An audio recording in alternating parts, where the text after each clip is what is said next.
ಮಾಧ್ಯಮದ ಎಲ್ಲ ನನ್ನ ಸಹೋದರರಿಗೆ ಈ ಒಂದು ತುರ್ತು ಪತ್ರಿಕಾಗೋಷ್ಠಿ ಕರೆದಿದ್ದೀನಿ. ತಾವೆಲ್ಲರೂ ಬಂದಿದ್ದೀರಾ. ತಮ್ಗೆಲ್ಲರಿಗೂ ಕೂಡ ಸ್ವಾಗತವನ್ನ ಮಾಡ್ತಾ, ಬರುವಂತ ಕರ್ನಾಟಕ ವಿಧಾನಸಭಾ ಸಾರ್ವತ್ರಿಕ ಚುನಾವಣೆ 2023 ಇನ್ನೇನು 10 ದಿನ ಉಳಿದಿದೆ. ಕರ್ನಾಟಕ ರಾಜ್ಯದಲ್ಲಿ ಈ ಬಾರಿ ಎಲ್ಲಿ ನೋಡಿದ್ರು ಎಲ್ಲಿ ಕೇಳಿದ್ರು ಕೂಡ ಕಾಂಗ್ರೆಸ್ ಪರವಾದಂತ ವಾತಾವರಣ, ಕಾಂಗ್ರೆಸ್ ಪರವಾದಂತ ಅಲೆ ಜನಸಾಮಾನ್ಯರ ಭಾವನೆಯಿಂದ ನಮಗ್ ಗೊತ್ತಾಗ್ತಾ ಇದೆ. ಬಹುಶಃ ಎಲ್ಲ ರಾಜ್ಯದ ಮತದಾರರು, ಜನಸಾಮಾನ್ಯರು ಈ ಬಾರಿ ಕಾಂಗ್ರೆಸ್ ಪಕ್ಷದ ಸರ್ಕಾರವನ್ನ ತರಬೇಕು ಅಂತ ಮನಸ್ಸು ಮಾಡಿದ್ದಾರೆ ಅಂತ ಅನ್ಸುತ್ತೆ. ಅದರಲ್ಲೂ ನಮ್ಮ ಜಿಲ್ಲೆಯಲ್ಲೂ ಕೂಡ ಬಹಳ ಒಳ್ಳೆ ವಾತಾವರಣ ಇದೆ. ಮುಖ್ಯವಾಗಿ ಏನು ಕಾಂಗ್ರೆಸ್ ಗ್ಯಾರಂಟಿ ಸ್ಕೀಮ್ಗಳು, ಏನು ಗೃಹಲಕ್ಷ್ಮಿ ಆಗಿರ್ಬೋದು, ಗೃಹ ಜ್ಯೋತಿ ಆಗಿರ್ಬೋದು, ಯುವಕರಿಗೆ ಪ್ರೋತ್ಸಾಹಧನ ಆಗಿರ್ಬೋದು, ಅಥವಾ 10 kg ಅಕ್ಕಿ ಆಗಿರ್ಬೋದು, ಜನರು ಬೆಲೆ ಏರಿಕೆಯಿಂದ ತತ್ತರಿಸಿದಂತ ಸಂದರ್ಭದಲ್ಲಿ, ಅವರ ಜೀವನ ಬಹಳ ಕಷ್ಟಮಯವಾದಂತ ಸಂದರ್ಭದಲ್ಲಿ ಕಾಂಗ್ರೆಸ್ ಪಕ್ಷ ಅವರ ಜೀವನಕ್ಕೆ ಒಂದು ನವಚೈತ್ಯ ಲಕ್ಷಣಗಳಿದಾವೆ. ಯಾವ ರೀತಿ ಅನ್ನಭಾಗ್ಯ ಆಗಿತ್ತು, ಅದೇ ರೀತಿ ಗೃಹಲಕ್ಷ್ಮಿ ಮತ್ತು ಗೃಹ ಜ್ಯೋತಿ ಅಷ್ಟೊಂದು ಜನಪ್ರಿಯ ಯೋಜನೆಗಳನ್ನ ಜನ ಕಾಯ್ತಾ ಇದ್ದಾರೆ. ಇಂಥ ಸಂದರ್ಭದಲ್ಲಿ ಬಿಜೆಪಿಯವರು ಹತಾಶೆ ಆಗಿ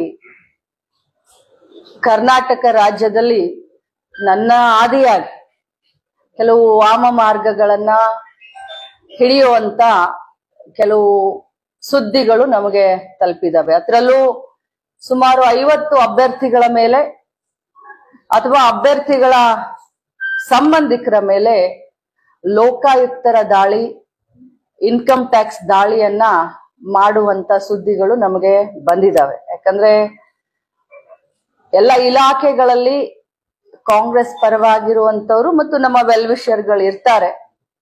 ಸೊ ಇಂಥ ಸುದ್ದಿಗಳು ಬಂದಾಗ ಇಲೆಕ್ಷನ್ ಇನ್ನೇನು 10 ದಿನ ಉಳಿದಿದೆ. ನಾವು ಯಾವುದೇ ತಪ್ಪನ್ನ ಮಾಡಲ್ಲ. ಆದ್ರೆ ಇಂಥ ಸಮಯ ಕಡಿಮೆ ಇದ್ದಂತ ಸಂದರ್ಭದಲ್ಲಿ, ಚುನಾವಣೆಯ ಸಂದರ್ಭದಲ್ಲಿ ಕೆಲವು ಗೊಂದಲಕ್ಕೆ ಕಾರ್ಯಕರ್ತರಾಗ್ಲಿ ಜನರಾಗ್ಲಿ ಗೊಂದಲಕ್ಕೀಡಾಗ್ತಾರೆ. ಅದ್ರಲ್ಲೂ ನಾವು ಸಮಯವನ್ನ ವೇಸ್ಟ್ ಮಾಡ್ಲಿಕ್ಕೆ ಸಾಧ್ಯ ಇಲ್ಲ. ಈಗ ಒಂದೊಂದು ಮಿನಿಟ್ ಕೂಡ ನಮಗೆ ಬಹಳ ಪ್ರಾಮುಖ್ಯತೆ. ಸೊ ಇಂಥ ಒಂದು ವಾಮ ಮಾರ್ಗವನ್ನ ಅವರು ಉಪಯೋಗ ಇನ್ನೊಂದು 1-2 ದಿನದಲ್ಲಿ ಮಾಡುವಂತ ಸುದ್ದಿಗಳು ನಮಗ್ ಬಂದಿದೆ. ಸೊ ಅದಕ್ಕೆ ತಮ್ಮ ಮುಖಾಂತರ ರಾಜ್ಯದ ಮಹಾಜನತೆಗೆ ಹೇಳೋದಿಷ್ಟೇ, ಯಾವುದೇ ರಾಜ್ಯದಲ್ಲಿ, ದೇಶದಲ್ಲಿ ಯಾವುದೇ ರಾಜ್ಯದಲ್ಲಿ ಚುನಾವಣೆ ಬಂದಂತ ಸಂದರ್ಭದಲ್ಲಿ ಈ ರೀತಿಯಾಗಿ ವಾಮ ಮಾರ್ಗದಿಂದ ವಿರೋಧ ಪಕ್ಷದವರನ್ನ ಹೆದರಿಸೋದಾಗ್ಲಿ ಅಥವಾ ಮತದಾರರನ್ನ ಬೇರೆ ಕಡೆ ಅವರ ಗಮನವನ್ನ ಹರಿಸೋದಾಗ್ಲಿ, ಇದು ಅವರಿಗೆ ಸರ್ವೇ ಸಾಮಾನ್ಯ ಆಗಿದೆ. ಇದನ್ನ ಅವರು ಏನಾದ್ರೂ ಮಾಡ್ತಾ ಇದ್ರೆ ಇದು ಅವರ ಒಂದು ಏನ್ ಪ್ಲಾನ್ ಮಾಡ್ಕೊಳ್ತಿದ್ದಾರೆ ಅದು ಅವ್ರಿಗೇನೆ ಅಡ್ವರ್ಸ್ ಆಗುತ್ತೆ ಅಂತ ಈ ಸಂದರ್ಭದಲ್ಲಿ ನಾನು ಹೇಳಲಿಕ್ಕೆ ಬಯಸ್ತೇನೆ. ಸಮಯ ಬಹಳ ಮುಖ್ಯ. ಒಂದೊಂದು ಮಿನಿಟ್ ಕೂಡ ನಾವು ಈಗ ಫೀಲ್ಡ್ ನಲ್ಲಿ ಇರ್ಬೇಕಾಗತ್ತೆ. ಕೊನೆ ಹಂತದ ಪ್ರಚಾರ.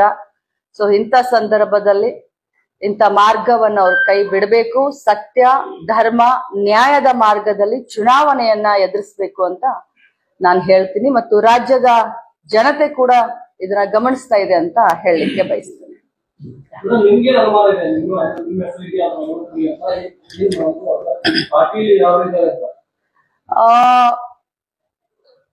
ನಾನು ಒಬ್ಬ ರಾಜ್ಯದ ವಕ್ತಾರೆ, ಕಾಂಗ್ರೆಸ್ ಪಕ್ಷದ ವಕ್ತಾರೆ. ಸೊ ನಮ್ಮ ರಾಜ್ಯ ಕಾಂಗ್ರೆಸ್ನವ್ರು ಹೇಳಿದ್ದಕ್ಕೇನೆ ಈ ಪ್ರೆಸ್ ಮೀಟ್ ಅನ್ನ ನಾನು ಕರೆದಿದ್ದೀನಿ ಇವತ್ತು. 50 ಜನ ಅಂತ ಹೇಳ್ತಾರೆ, ಅದ್ರಲ್ಲೂ ನಮ್ಮದು ಇದೆ ಅಂತ ನಮ್ಗೆ ಗೊತ್ತಾಗಿದೆ.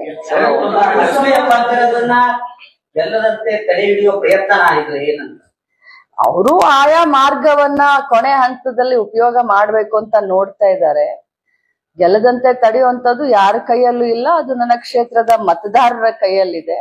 ನಮ್ಮ ಟೈಮ್ ವೇಸ್ಟ್ ಆಗುತ್ತೆ, ನಮ್ಮ ಕಾರ್ಯಕರ್ತರು ಸ್ವಲ್ಪ ಗೊಂದಲದಲ್ಲಿ ಹೋಗ್ತಾರೆ ಅನ್ನೋ ಒಂದು ಇದು ಬಿಟ್ರೆ ನಮಗೆ ಗೆಲುವಿಗೆ ಇದಕ್ಕೆ ಯಾವುದೇ ಸಂಬಂಧ ಇಲ್ಲ. 50 ಜನ ಇದ್ದಾರೆ. ಸೊ ನಂದು ಗೊತ್ತಿದೆ, ನಾನು ಹೇಳ್ತಾ ಇದ್ದೀನಿ. ಇನ್ನೂ ಕೆಲವು ಜನ ಇದ್ದಾರೆ. ನಮ್ಮ ಜಿಲ್ಲೆಯಲ್ಲೂ ಕೂಡ 3 ಜನರನ್ನ ಟಾರ್ಗೆಟ್ ಮಾಡಿದ್ದಾರೆ, ನಮ್ಮ ಜಿಲ್ಲೆಯವ್ರನ್ನು ಕೂಡ. ಅದನ್ನ ಶೀಘ್ರದಲ್ಲಿ ಹೇಳ್ತೀನಿ. 2 JDS ಮತ್ತೆ ಕಾಂಗ್ರೆಸ್.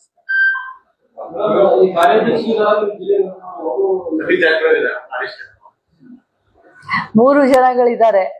ಸೊ ಯಾರ ಮೇಲೆ ಅವ್ರಿಗೆ ಜಾಸ್ತಿ ಇದಿದೆ, ಸೊ ಅಂತ 3 ಜನರನ್ನ ಜಿಲ್ಲೆನಲ್ಲಿ ಟಾರ್ಗೆಟ್ ಮಾಡಿದ್ದಾರೆ.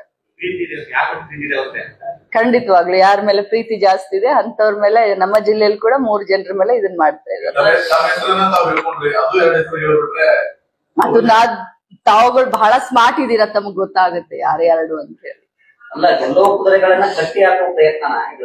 ಗೆಲ್ಲೋ ಕುದುರೆಯನ್ನ ಕಟ್ಟಿ ಹಾಕೋದಲ್ಲ, ಜನರ ಮನಸ್ಸಿನಲ್ಲಿ ಅಥವಾ ಜನರ ಭಾವನೆಯನ್ನ ವಿಶ್ರುತಗೊಳಿಸೋದು, ಕಲ್ಕೋದು ಅಂತ ಹೇಳ್ತಾರೆ. ಲಾಸ್ಟ್ ಮೂಮೆಂಟ್ ನಲ್ಲಿ ಏನು ಆಗ್ಲಿಲ್ಲಪ್ಪ ಅಂದ್ರೆ ಇಂತ ಒಂದು ವಾತಾವರಣ ಸೃಷ್ಟಿ ಮಾಡೋದು ಅಂತ ಅಷ್ಟೇ. ಬೇರೆ ಎಲ್ಲ ಅಸ್ತ್ರಗಳನ್ನ ಅವ್ರು ಉಪಯೋಗಿಸಿದ್ದಾರೆ ಇಲ್ಲಿಯವರೆಗೆ. ಬೆಲೆ ಏರಿಕೆ, ಜನರಿಗೆ ಕೊಟ್ಟಂತ ಭರವಸೆಯನ್ನ ಅವ್ರು ಈಡೇರಿಸಲಿಕ್ಕೆ ಆಗ್ಲಿಲ್ಲ, ಭ್ರಷ್ಟಾಚಾರ. ಸೊ ಈ ಎಲ್ಲ ನೋಡಿ ಕರ್ನಾಟಕ ರಾಜ್ಯದಲ್ಲಿ ವಾತಾವರಣ ಚೇಂಜ್ ಆಗಿದೆ, ಜನ ಭ್ರಮ ನಿರಸಗೊಂಡಿದ್ದಾರೆ.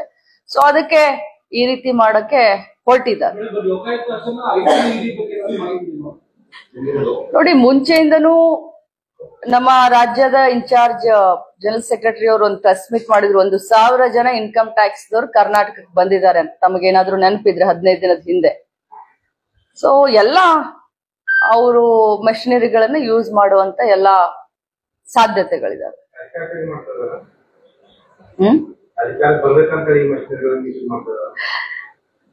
ಆಬ್ವಿಯಸ್ಲಿ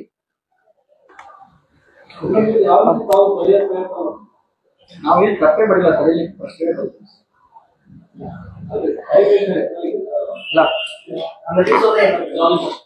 ನಾವು ಯಾವುದೇ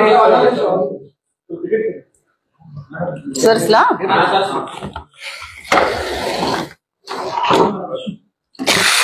ನಾವು ಯಾವುದೇ ತಪ್ಪೇ ಮಾಡಿಲ್ಲ, ಅದನ್ನ ತಡಿಲಿಕ್ಕೆ ನಾವೇನ್ ಪ್ರಯತ್ನನೂ ಮಾಡ್ತಾ ಇಲ್ಲ.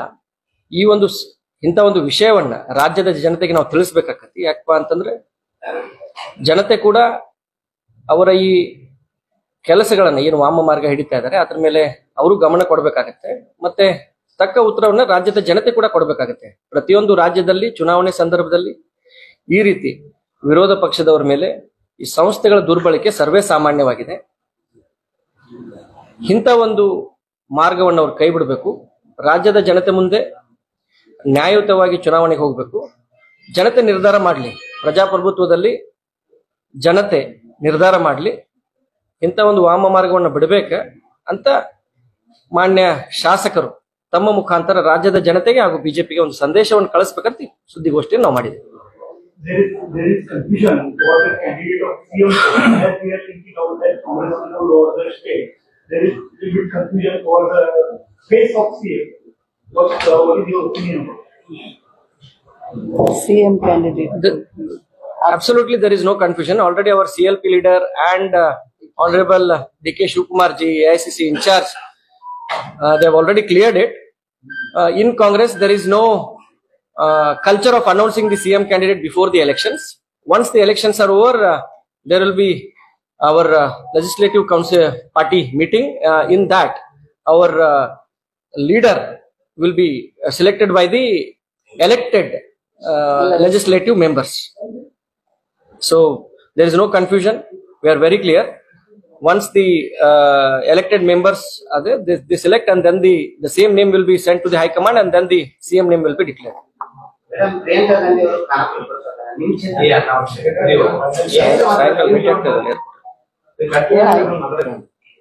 ಹೇಳಿ, ಏನಂದ್ರೆ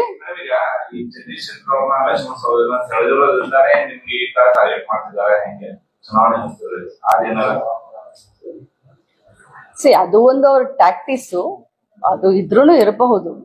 ಆದ್ರೆ ಈ ಚುನಾವಣೆ ಬಂದಂತ ಸಂದರ್ಭದಲ್ಲಿ ಬರೀ ಈ ರಾಜ್ಯದಲ್ಲಿ ಅಷ್ಟೇ ಅಲ್ಲ, ಪ್ರತಿ ಕಡೆ ಪ್ರತಿ ಸಲ ಬೇರೆ ಬೇರೆ ರಾಜ್ಯಗಳಲ್ಲೂ ತಾವು ಗಮನಿಸಿದೀರಾ, ಈ ರೀತಿ ಅವ್ರು ಮಾಡ್ತಾರೆ, ಹೆದರ್ಸೋಕ್ ನೋಡ್ತಾರೆ, ಡಿಸ್ಟರ್ಬ್ ಮಾಡೋದಕ್ ನೋಡ್ತಾರೆ.